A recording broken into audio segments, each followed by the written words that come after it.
Karibuni katika morning devotion yetu ya siku ya leo.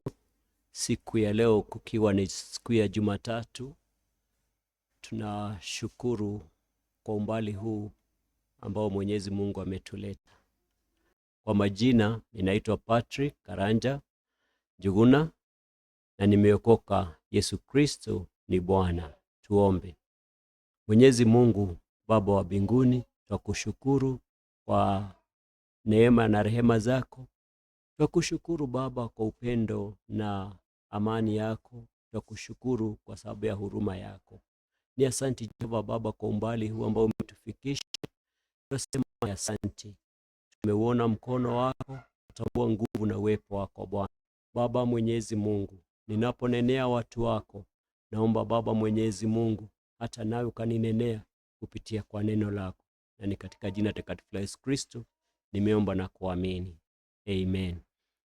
Siku ya leo tutaweza kuwa na ujumbe ambao unasema kumbatia utambulisho wa kiumbe kipya. Embracing your new identity as a new creation. Na tutaweza kusoma katika kitabu cha Wakorintho wa pili mlango wa 5 na mstari wa 17, na inasema hivi: hata imekuwa mtu akiwa ndani ya Kristo amekuwa kiumbe kipya, ya kale yamepita, tazama yamekuwa mapya.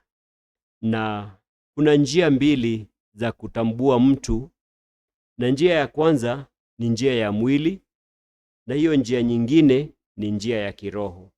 Tunapata kuona katika huo mlango mstari wa 16 ambapo Paulo aliwaandikia Wakorintho akasema, hata imekuwa sisi tangu sasa hatumjui mtu awaye yote kwa jinsi ya mwili, ingawa sisi tumemtambua Kristo kwa jinsi ya mwili, lakini sasa hatumtambui hivi tena. Bwana Yesu asifiwe.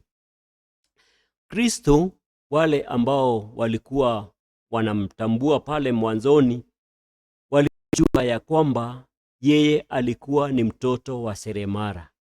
Walimtambua kama mtoto wa Yosefu. Lakini wakati Kristo alipokufa na akafufuka, hawangemtambua tena kama mtoto wa Yosefu ama kama mtoto wa seremala. Lakini Paulo aliwaambia kwamba sasa hawamtambui hivyo tena. Na katika huo mlango, katika hicho kifungu cha 17 inasema ya kwamba hata imekuwa mtu akiwa ndani ya Kristo amekuwa kiumbe kipya, ya kale yamepita, tazama yamekuwa mapya. Wakati tunapompokea Kristo, tunazaliwa kwa mara ya pili na tunakuwa kiumbe kipya, ya kale yamepita. Ndivyo ambavyo Paulo alisema, tazama yamekuwa mapya. Hapo pana tofauti kubwa sana, ama mtu anakuwaga na tofauti kubwa sana ya vile alivyokuwa hapo mbeleni na vile alivyo wakati huu baada ya kumpokea Kristo. Neno lasema ya kwamba tumekufa pamoja naye na tumefufuka pamoja naye. Katika hayo tunajua ya kwamba Kristo alibeba dhambi zetu akaelekea nazo pale Golgotha na akaweza kuangikwa pale msalabani, sio kwa sababu yeye alikuwa mwenye dhambi, sio kwa sababu yeye hakukuwa mtakatifu, bali ni kwa sababu ya dhambi zetu na makosa yetu na udhalimu wetu pia. Na tunapata kuona ya kwamba Kristo kwa siku ya 3 alipata kufufuka. Kwa hivyo nasi wakati tunapookoka tunakufa pamoja na Kristo, ama dhambi zetu zinakufa pale msalabani pamoja na Kristo, na tunafanywa kiumbe kipya. Kuna mambo kadha wa kadha ambayo tungeyaangalia, na kwanza ni utambulisho. Utambulisho ama identity. Kila mtu anapenda kujitambulisha na kitu fulani, na sana sana tunapenda kujitambulisha na yale mambo mazuri na makubwa. Kuna wale ambao hutaka kujitambulisha na vikundi fulani, vyama fulani, kanisa fulani, familia fulani na kadhalika.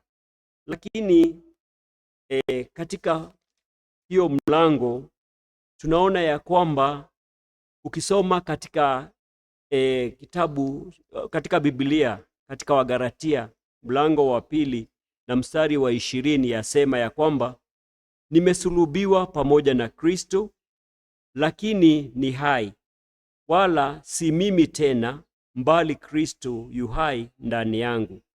Na uhai nilio nao sasa katika mwili ninao katika imani ya mwana wa Mungu, ambaye alinipenda akajitoa nafsi yake kwa ajili yangu.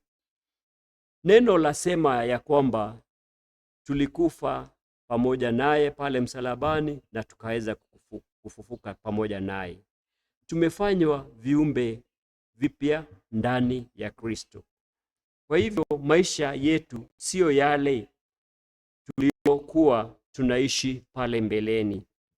Tumefanywa wana wa Kristo na warithi wa ufalme wa mbinguni. Kwa hivyo inatupasa kujitambulisha na huyo Kristo kwa njia zetu, kwa matendo yetu, kwa maongeo yetu na kwa mafikira yetu. Kuna mambo ambayo sisi tunatakana kujitambulisha nayo. Jambo la kwanza ni kutambua ya kwamba tumekuwa kiumbe kipya. Ni jambo ambalo linatakikana kutufurahisha kwa kujua tumepata kitu kilicho cha dhamana sana, nacho ni wokovu.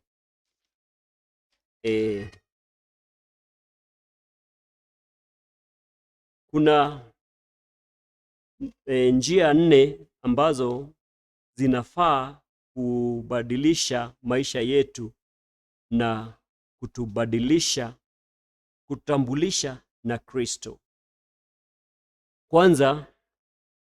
Ya kwanza, hatupambani kuyatenda yale yanayotufurahisha mwili, mbali kuyatafuta yanayoleta utukufu kwa Mungu katika nyanja zote za maisha yetu.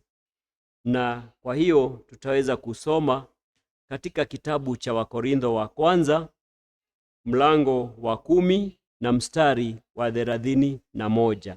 Inasema hivi: basi mlapo au mnywapo au mndapo neno lolote, fanyeni yote kwa utukufu wa Mungu. Yaani yale yote tunayoyafanya yawe ni kwa utukufu wa Mungu. Jambo la pili, hatuogopi tena yajayo, ama we don't fear the future.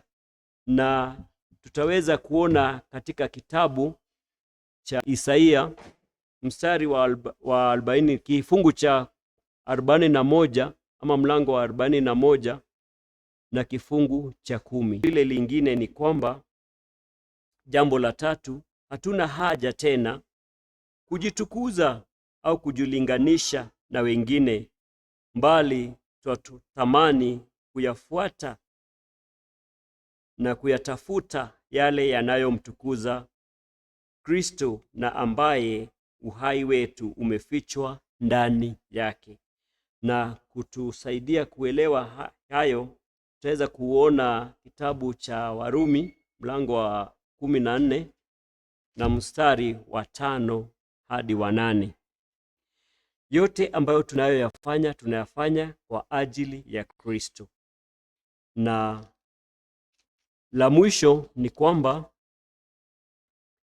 majaribu yanapokuja kwetu, hatufai kushangaa, kwa sababu tunafahamu ya kuwa tunatakikana kuwa na ujasiri, tukijua ya kwamba matokeo yake ni mambo yatakayoleta utukufu kwa Kristo. Na kutusaidia kwa hayo, tutaweza kuona kitabu cha Yakobo mlango wa 1 na mstari wa 12 hadi 16. Tunapata kuona Yakobo akitunenea kuhusu shida ambazo tunazopitia. Na kwa kuikamilisha devotion yetu, tupate kujiuliza, je, umebadilishwa na Kristo? Ni wapi unapotafuta kutambuliwa nje ya Kristo? Wakati mwingine Kristo katika neema yake huruhusu kile kitu ambacho tunachokiogopa kukipoteza, ama kile tunachokidhamini sana, kikaweza kuchukuliwa, na ili yeye akaweza kutukumbusha ya kwamba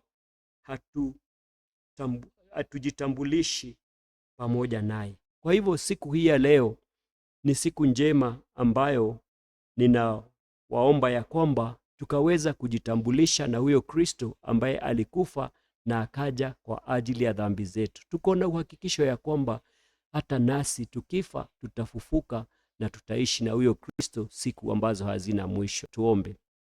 Mwenyezi Mungu, Mungu wa rehema, tunanyenyekea mbele zako tukisema ni asanti. Ni asanti kwa sababu umetunenea.